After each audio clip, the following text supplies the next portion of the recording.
नाम किसका? जय गुरुदेव नाम किसका? खोजीरी पिया को निज घट में, खोजीरी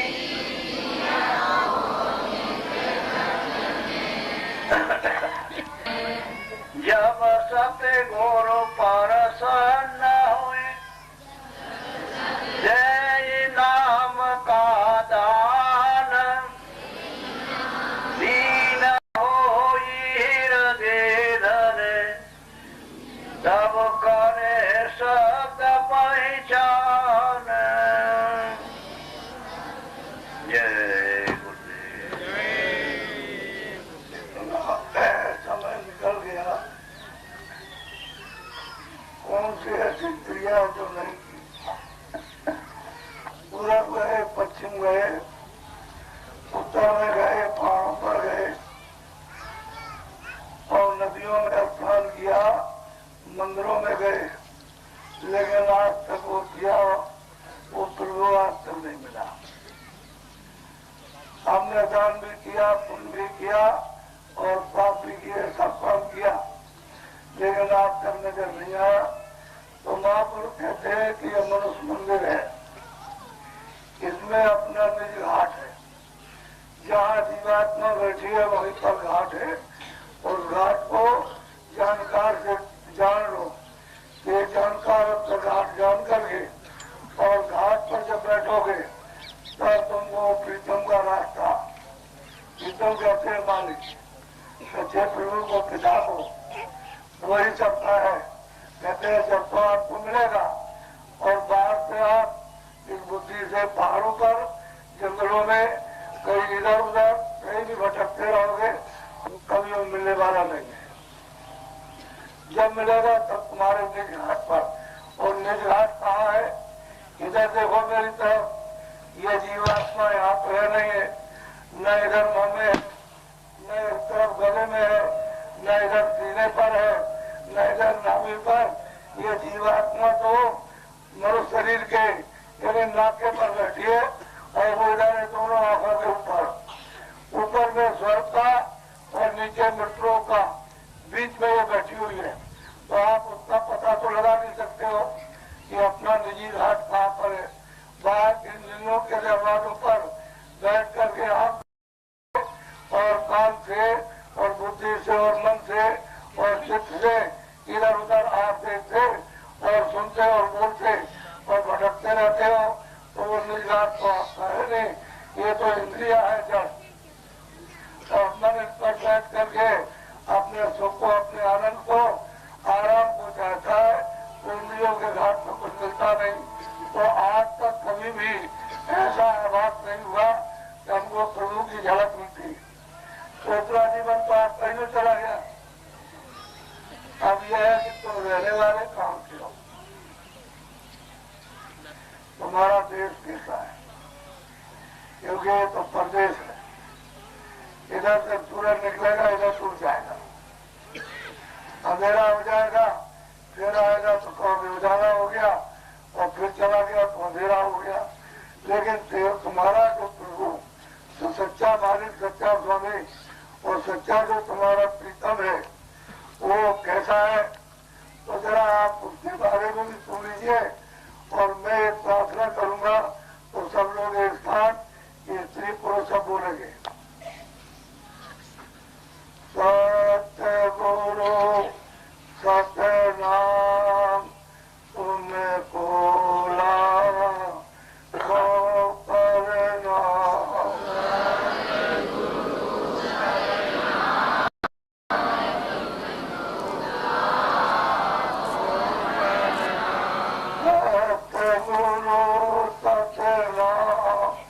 तुम्हें कोला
चांद सितारे,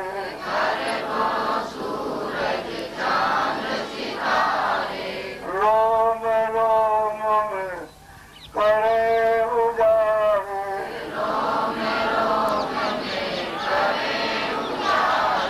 रोम रोम में करे उजारे,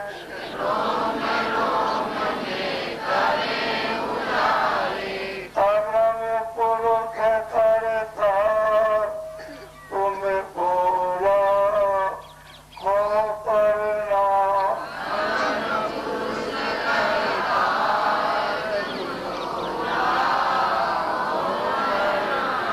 नील नील पति मान उतारे,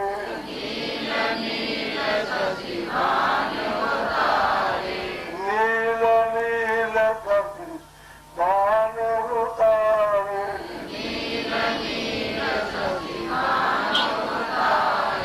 रोम रोम में करे उजारे,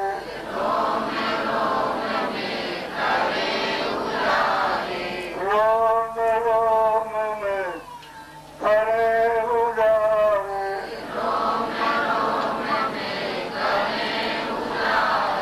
आना में पुरुष करता तुम्हें बोला हो परिणाम,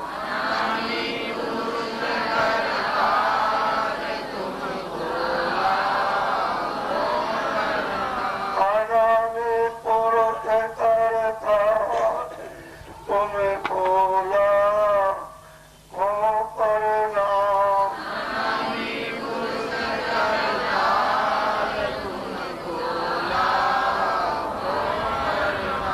सत्य गुरु सत्य नाम तुम्हें बोला हो परिणाम,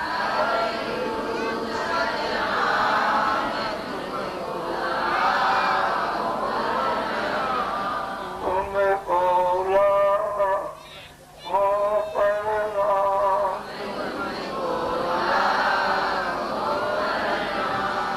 तुम्हें बोला हो परिणाम।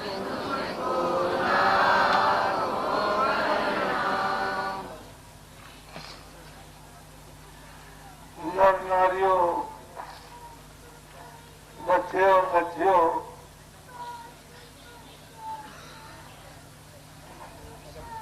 ये जो आपका देश है, इसमें सुबह शाम आप रह रहे हो, उसका नाम है मृत्युलोक। ये मौत लोक है, इसमें आप निवास कर रहे हो। और ये है क्या? परदेश। परदेश ये अपना देश नहीं है, और न अपना यहाँ कोई मालिक है, न अपना यहाँ कोई स्वामी, और न अपना सच्चा प्रभु है। ये परदेश है, यहाँ के आप रहने वाले नहीं हो। और जब आप यहाँ नहीं आए थे तो न यहाँ जमीन थी, न आसमान, न अग्नि थी, न वायु, न जल था। यहाँ कोई चीज नहीं थी। ये सूरज भी नहीं थे, ये चांद और सितारे भी नहीं। न यहाँ स्वर्ग था, न यहाँ पर वैकुंठ था, न ब्रह्मा थे, न विष्णु थे, न शिव थे, और न देवी और देवता थे, न ईश्वर था, न आद्या महाशक्ति थी, न वो ब्रह्म थे, न माया थी, और न पार ब्रह्म थे। यहाँ कोई चीज नहीं थी। जब ये जमीन और आसमान नहीं, तो यहाँ कोई वेद नहीं, कोई कतेब नहीं, कोई किताब नहीं, कोई मंदिर और कोई मस्जिद नहीं, कोई हिंदू नहीं, कोई मुसलमान नहीं, कोई पशु नहीं, कोई पंछी नहीं, कोई भी हमें कुछ है नहीं। सब एक सच्चा, वो जो सच्चा जिसका नाम सतराम है, वो सच्चा देश है। वो अखंड देश है और अमर देश है। उसको अमर देश है, अखंड देश है कहते हैं। सागर है, वहाँ सुख का, शांति का, आनंद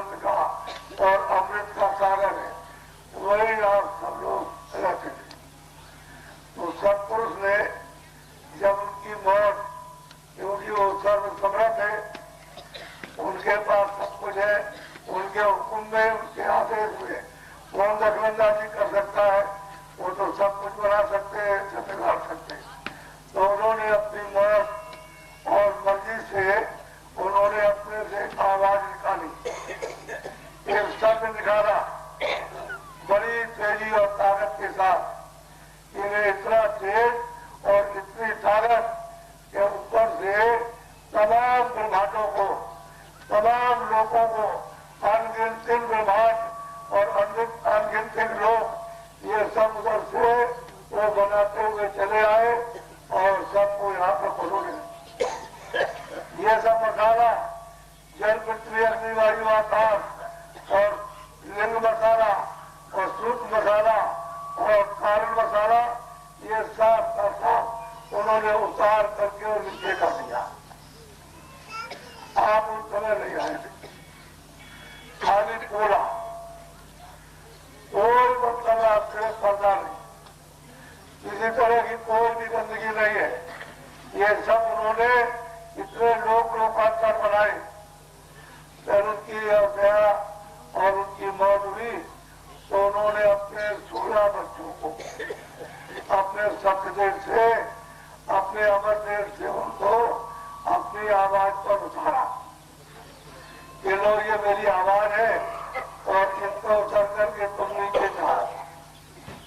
तो आवाज वहां से चली, साउंड वहां से चली, वहां से उनकी बोली चली और वहां से चलती चली आई सभी ब्रह्मांडों में, सभी लोगों में और आकर के दोनों आंखों के सामने टिकी हुई है वो आवाज। और उनको ठेका बना दिया कि तुम यहाँ रहो और तुम यहाँ रहो और तुम यहाँ रहो और तुम यहाँ रहो और तुम यहाँ रहो।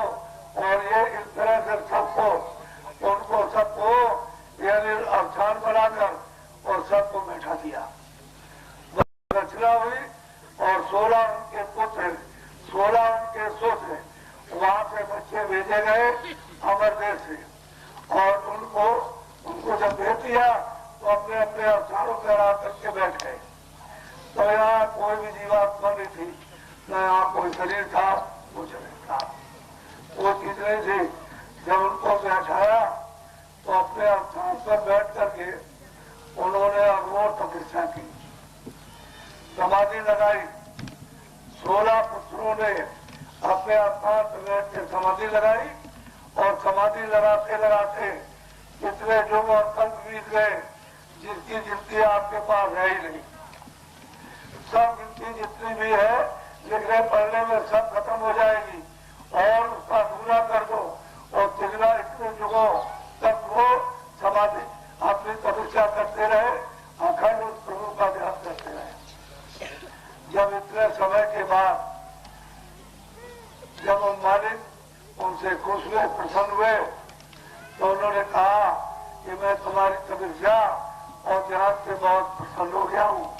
अब ये मैं चाहता हूँ कि तुम चाहते क्या हो, तुम जो चाहो तो हम दे दें। तो इन सब पुत्रों ने इन्होंने कहा कि आप अपने जैसे लोक में वैसे छोटा सा हमको राज्य। तो उन्होंने यानी मालिक ने प्रभु ने इन सबको ये वर्ष किया कि अच्छा हमने तुमको दिया और सारा सामान और ये जीवात्मा है, ये वहां से दान में, ये खैरात में, यानी बख्शीश में, स्वेच्छा में, उनकी तपस्या के एवज, उनके मानने मांगने के एवज इनको सबको सागर से एक घड़ा, उसमें क्या फर्क पड़ता है? 10 घड़े निकाल दीजिए कोई फर्क नहीं, क्योंकि वो तो अथाह सागर है। तो जीवात्माओं का जो अथाह सागर था उसमें से एक घड़ा निकाल के और 16 को तकसीम कर दिया, थोड़ा थोड़ा दे दिया इन जीवात्माओं को और कहा लो इनको ले जाओ और हमने मसाला दे दिया है, तो मसाले को मिला करके और इनको बैठा करके और तुम इन पर राज करना। बड़े ध्यान से सुन लीजिए इस बात को, क्यों ये चीजें आपको सुनने को न मिलेगी और न किताबों में है, सुनने को मिलेगी नहीं। तो वो धीरे धीरे जब बख्शीश में बुद्धि में मछली में जब दे दिया तो धीरे धीरे उतार करके लाए, तो ऐसे मार्गी सीधे नहीं चले आए, कितने युग और कितने कर्म बीत गए। मालिक ने अपने शब्द पर फिर इनको अलग से उतार करके और जिस रास्ते से आए थे उसी रास्ते से शब्द थे और उतार करके इन्होंने भेजा और हर एक स्थान पर इनका बंटवारा कर दिया। एक ग्रह तुमको दिया, जीवात्मा का भंडार, दूसरा तुमको दिया, इसका तुमको दिया और इसका तुमको दिया। तुम अपने अपने लोगों में इनको खुशी के साथ प्रसन्नता के साथ रखो और इनकी देखभाल करो, इस पर तुम अपना राज करो।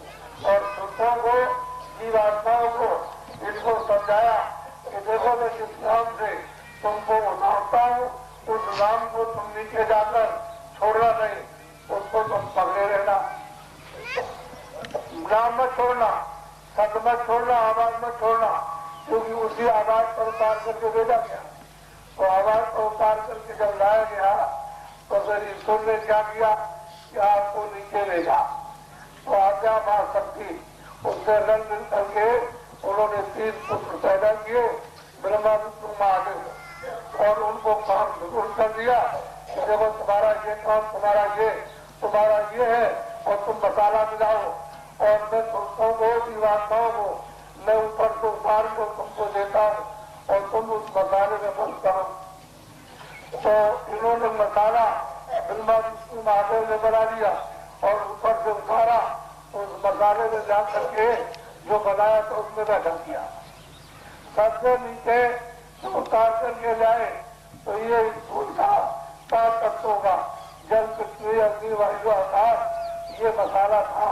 इस मसाले की तैयारी की और मांगे गर्भ में लोटा एक ऐसा का बनाया और जब वो 4 महीने का पूरा हो गया तो 5वें महीने में उस जीवात्मा को ला करके और गर्भ में ऊपर यदि बैठा दिया दोनों आंखों के बीचों बीच में।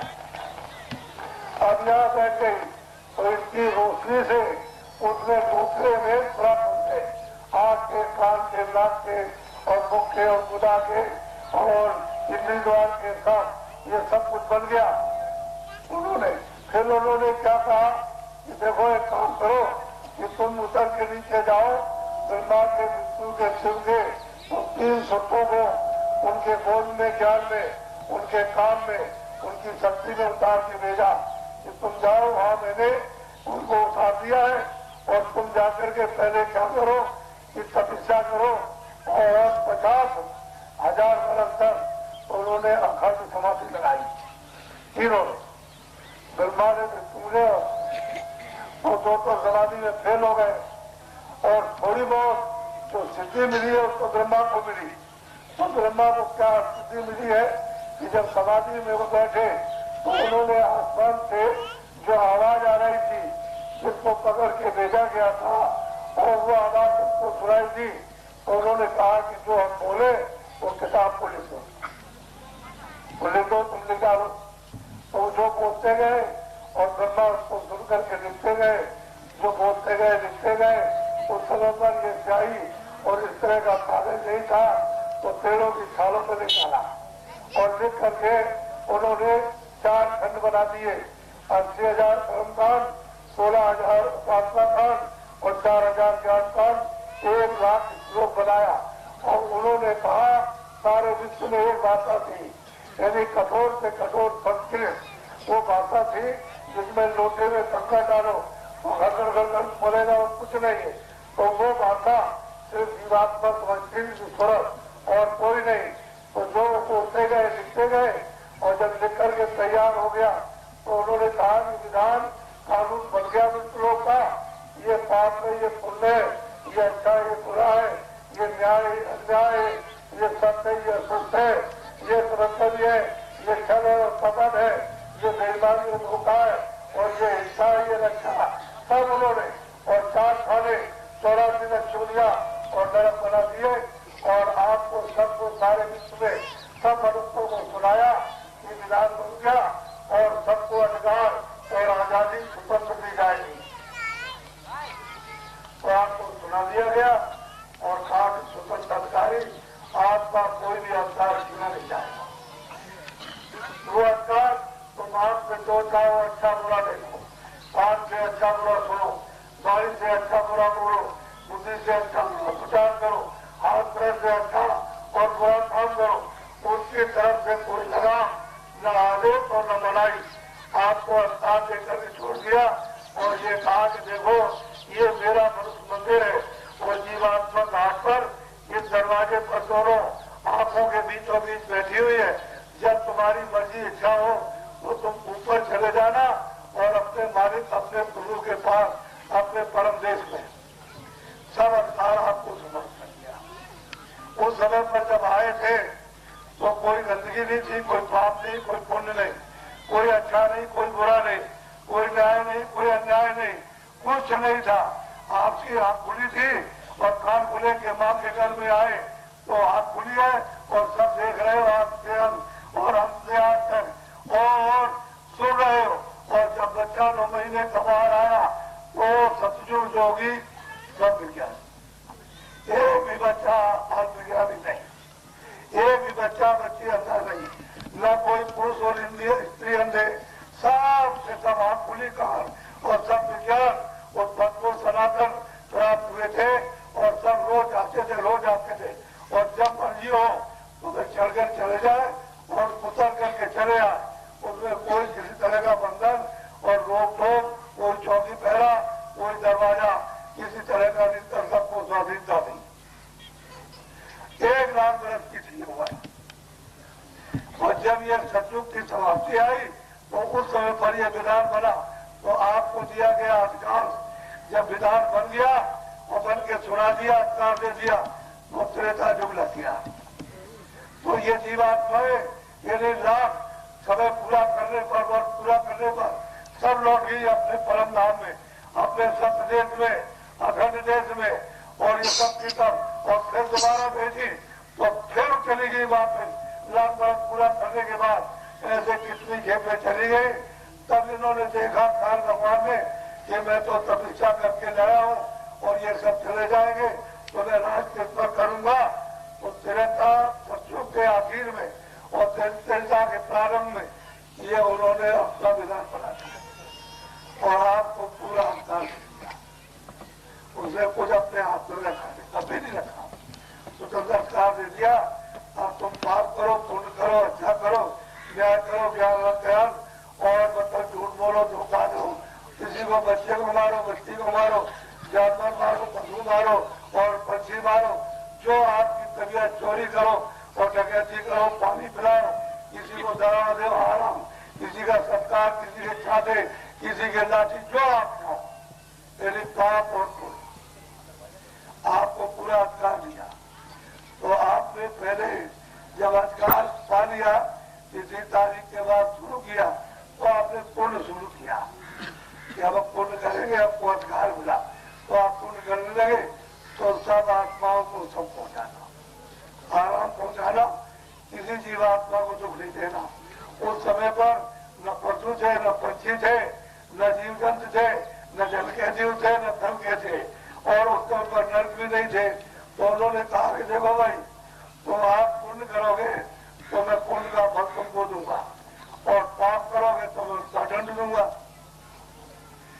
पाप और पुण्य तो कहते हैं कि देखो मैं काल रूप उनका भ्राता, मैं वंचन करता भाई हूँ, तुम मेरे नहीं हो और मैं तुम्हारा पिता नहीं, तुम मेरे बच्चे नहीं हो, लेकिन मैं तपस्या करके और मालिक दिमाग करके तुमको ले आया। मैं काल रूप हूँ, तुम जो भी सुबह तुम कर्म करोगे तो मैं उसका तुमको फल दूंगा। और मेरे सिपाही जो है वो बैठ करके तुम्हारा पाप और तुम्हारा पुण्य, कितना तुमने झूठ बोला, धोखा दिया, सत्य बोला, न्याय किया, अन्याय किया, किसको तुमने मारा और किसको गाली दी, गलत किया, किसकी हत्या की है, किसको पानी, किसको खाना खिलाया और कितने जीवों की रक्षा आपने की। जो भी पाप पुण्य लूटा पाटा सब एक एक क्षण का, एक एक पलक का वो बैठ करके उजाले में और सब तुम्हारा लिखा करता है। वो कुछ नहीं बोलेगा। आपको दी गई सांसों की पूंजी, गिनती के 50 लाख, 1 करोड़, 2 करोड़, 2.5 करोड़, 3 करोड़, तुमको 100 की पूंजी दे दी काम पे निकालते हो और मौत से निकालते हो और सोने में निकालते हो, जागने में और काम करने में, बोलने में, ये पूंजी आप निकाल देते हो।